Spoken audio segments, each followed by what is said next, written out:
Hi everyone, welcome back to our channel. So in this video today I'm going to show you how to transfer money from Visa gift card to PayPal. So let's get into the video. So firstly open up PayPal and log into your account.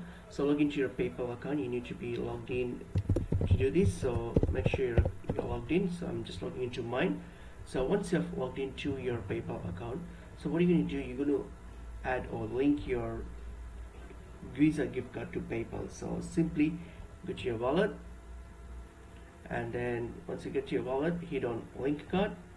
So now when you get to this linking option here, your card type, make sure you select Visa and then type in your Visa gift card details, hit on link card and then link it. So once you are done with the linking process, so now what you have to do is simply add money. So hit on add money, and then now select the gift card. So from where you want to add it, you want to add it from your gift card. So since you have linked it, it should appear in here. Select your gift card, hit on next and select the amount, and then just complete the process. So that's how you can transfer from your gift card to your PayPal. So I hope this video is helpful. I will see you in another video. Thank you.